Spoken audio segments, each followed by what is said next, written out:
በ17 ስም አጠራሩ የከበረ ደግነቱ ያማረ የነቢያት ሰዓት ሄደ ይሆን የነቢያት አለቃ ቅዱስ ሙሴ በደብረ ናባው ረፍቶ በ120 ዘመኑ 40 ዘመን በፈርዖን ቤት 40 ዘመን በምድያም ሲጳራን አግብቶ ጌርሶምና አልዓዛርን ወልዶ ዮቶር ከሚባል ካህን ጋር ጥንት የኢትዮጵያ ግዛት ከነበረው ምድያም ዛሬ መካከለኛው ምስራቅ ታችኛው ክፍል ያለ በዚያ ኖሯል። ከዚያ 40 ዘመን ህዝቡን ይዞ በሲና በረሃ ተንከራቷል። ሙሴ ሰይዋም ሁሉም ደቂቀ እስራኤል መና ከደመና እያወረደ ውሃ ከጭንጫ እያፈለቀ 7 ደመና እየጋረደ በአምደ እሳት እየመራ ህዝቡን ተንከባከበ። ራሱን ቤዛ አድርጎ ለወገኖቹ ሰጠ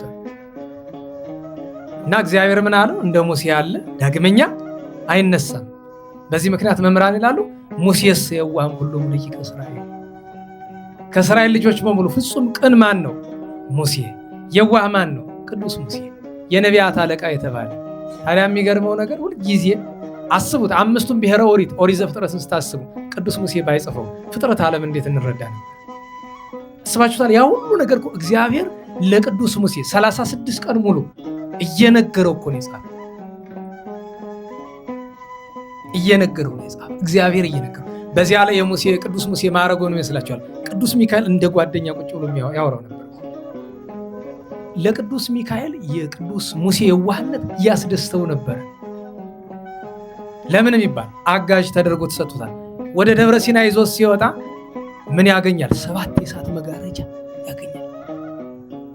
እንዴት ለውን ይላል? ግለጥ ይባላል። አንደኛው የእሳት መጋረጃ አስቡ እስቲ አምጣና ጣትህን እዚች ላይ እዚች ምድራዊ እሳት እስኪ ጣል አድርጋት፣ ወይ ሻማዋ ላይ ቆይ ትጥፋና አቀለጠችው ላይ እስቲ ንክራ አድርጋት። እንደዚያች ሴትዮ እንደዚያች መነኩሴ ሴት ሊሆን ያላች መነኩሴ ያለች አይደል? ሽምብራዋን እየቆላች ፍንጥር ብላ እሳት በላቻት አይደል? የምድራዊ እሳት እኛን ጻድቃኖቹ እንዲያቃጠለ ያ የሰማዩን ያናጣን እንዴ ሊያረጋቸው ነው ይባላል። ያርግላት እስቲ። በርግጥ ሞታለች፣ ድሮ ታሪክ ነው። አስቡት እንግዲህ ጥሬ ቆርጥማ ራሷ እንደሳድቅ ቆጥራ ማለት ነው። እና ሁለተኛው ይደርሳል።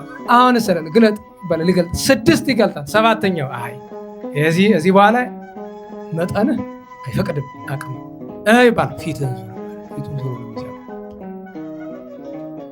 እና ከየዋህነቱ የተነሳ እስራኤልን በጸሎቱ በጾሙ በደግነቱ ጠብቋል። 42 ጊዜ ጦሟል። ሌላውን መደበኛ ጦሙን ትተን ማለት ነው። ለእግዚአብሔር ንጹሕ መስዋዕት አቅርቧል። ስለ ፍቅሩ ጌታችን ከኤልያስ ጋር በደብረ ታቦር ጠርቶ ታይቶታል አይደለም? በደብረ ታቦር የሚያሳዝነው ነገር መጨረሻ ላይ 118 ዘመን ሲሞላው ይላሉ አባቶቻችን እግዚአብሔር ጌታዬ አለ አቤት ከዚህ በፊት ልይህ ብዬ እንዲያው እንዲህ ካደረክ ታያለህ ብለኝ ሳላይህ ቀረውኝ። አሁን ግን ሌላ ፈቃዴን ፈጽምልኝ አለ። ምንድነው አለ? መቼ ነው መሞት? ወዳጅ አይደለው ነገር እንጂ አለ። እግዚአብሔር ምን አለው? ካንተ በፊት ለተነሱ ለማንም ይህንን አልነገርኩም፣ ለአንተ ግን እነግርሃለሁ። አንተ የምትሞት ዓርብ ነው አለ። የትኛው ዓርብ አለ? ተሰወረ። አይ ይህ ቀጣዩ ዓርብ ናት ብሎ መግነዙን አዘጋጅቶ በደንብ አድርጎ አታጥቦ ገላውን ታጥቦ እንደሚገነዘው እንደዚህ አድርጎ ሲጠብቅ ዓርብ መሽቶ ይነጋል። አይ የሚቀጥለው ዓርብ ነው እያለ 2 ዓመት ሲገነዝ ሲፈታ አንድ ቀን አይ ጌታዬ ትቶታል ብሎ ወደ ሲና እየሄደ ይጸልይ ነበርና ናባውን የተቀበረ በምድረ ሞዓብ ግን ወደ ሲና በእግዚአብሔር ረድኤት እየሄደ ይጸልይ ነበርና እዚያ ሲጸልይ አንድ ችግር ገጠመው።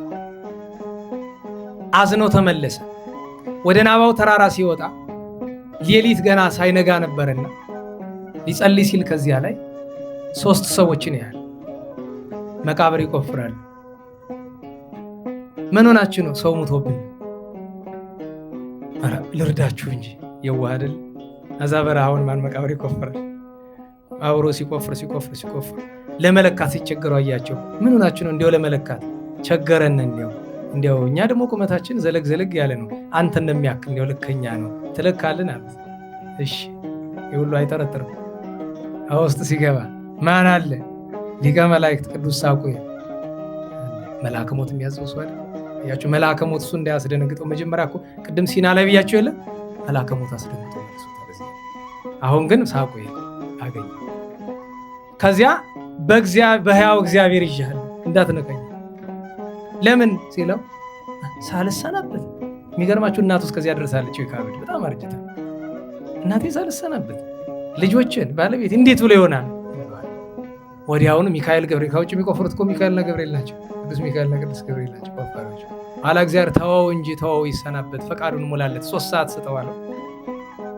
ወረደ። መሀል መንገድ ላይ አለቀሰ። ለምን ወደ እናቴ ብሄድ ባለቤቴ ወደ ባለቤቴ ከሁሉም ትደርሳለህ፣ ሄድ ወደ እናት መጀመሪያ ወደ ወለደች ያለው። እናቱን ሄዶ እግሯን ሳማት እና ፊቱ በጣም ደንግጦ አይተው ምን ወንክ ልጅ አለችው። ልሞት ነው አላት። በጣም ተገርማ ልጄ 570 ጊዜ ከእግዚአብሔር ጋር ያወራ ልትሞት ነው? ፊት በእግዚአብሔር ብርሃን የሚያበራ ልትሞት ነው? እንዴት አንተ ትሞታለህ አለች። አይ እናቴ ሆኖም ሰው ነኝ። እሷን ተሰናብቶ ወደ ሚስቱ ሄደ። እሷም እንደዚሁ አለችው። ኋላ መጨረሻ ላይ በጣም ሲያለቅስ ጌታችን እግዚአብሔር መጥቶ ሙሴ ምን ነው ሞት አስፈራ? ምን ነው? ኧረ ጌታዬ አንተስ ትወስደኝ ለምን እፈራለሁኝ? እና አለው ልጆቼ ለማን አደራ ይሆኑ ብሎ አለ። ነጥቆ ወስዶ ባህር ኤርትራ ዳር አደረሰው። ባህሩን በበትር መታው። ሲከፈል ድንጋዩን መታው መታው። ቢከፈል እዚያ ውስጥ አንዲት ቅጠል በቅላ አንድ ትል ያችን ቅጠል ይመገባል። አስቡት። ከባህር ኤርትራ ውስጥ የድንጋይ ውስጥ ቅጠልና ትል። ለዚህ ትል ራርቼ የምመግብ ለወዳጄ ለሙሴ ልጆች ለአልዓዛርና ለጌርሶም አይሆንም ብለኝ ነው አለ። አረ ጌታዬ ይቅር በለኝ እውነትህን ነው አለ። ተመልሶ ሄዶ እዚያች መቃብር ውስጥ ሲገባ ሳቁልና በለው ሰድ ንብረት ሚካኤል ገብርኤል ቀበሩትና ቦታውን መሬቱን ሜዳ አደረጉት፣ ምልክት እንዳይኖር። ለምን? ኢያሱ ሲያስረክበው መቃብሬን አታገኝ ግን ወደ እግዚአብሔር ፈጣሪ ሌልኔ ብሎ ተሰናብቶታል። ኢያሱ ሲያለቅስ ህዝቡ ይጠይቁታል፣ ምን ሆነ ሲባል ይሰማሉ። እነሱ ቢራወጡ ያገኙት። እንደዛ ሲባባሉ ማን ያህል አጅሬ ጸላይ ሰናያት አይቶ የለ ከረቀት። ለምን? እስራኤላውያን ክፋታቸውን ስለሚያውቅ እግዚአብሔርን ትቶ ሙሴ እንዲያመልኩለት ይፈልጋል። ምክንያቱም ፍጡር ማምለክ በእኛ በጣም ነውር ነው። ሃይማኖት በእስራኤልም በጥንቱም በእኛም ፍጡር አይመለክም አይደል? እናከብራለን እንጂ ፍጡራንን አናመልክምና ሊያሳያቸው ሲል መሀል ላይ ሰይፉን መዞ ማን ከች ይላል? ሚካኤል። ሁልጊዜ የቅዱስ ሚካኤል ወርኃ በዓል የሚነበበው አለ የይሁዳ መልእክት ምዕራፍ 1 ቁጥር 9 ጀምሮ ያለው ወይቤሎ ይስከ እግዚአብሔር ምን ይበላለው? ይገስጽ ብሎ አብን ነው አጥፍቶታል መቃብሩን። እስካሁን ድረስ የሚገርማችሁ ለምልክት ለታምር የቅዱስ ሙሴ መቃብር አይታወቅም። በተመራማሪዎች ብዙ ሞክረዋል። እስራኤላውያን በጣም ይፈልጉታል አይደል? የለም ቅዱሳን ብቻ ሲበቁ ያገኙት፣ ግን ለሰው አይገልጥም። እግዚአብሔር በረከቱን ያሳድርብን። ሰብስክራይብ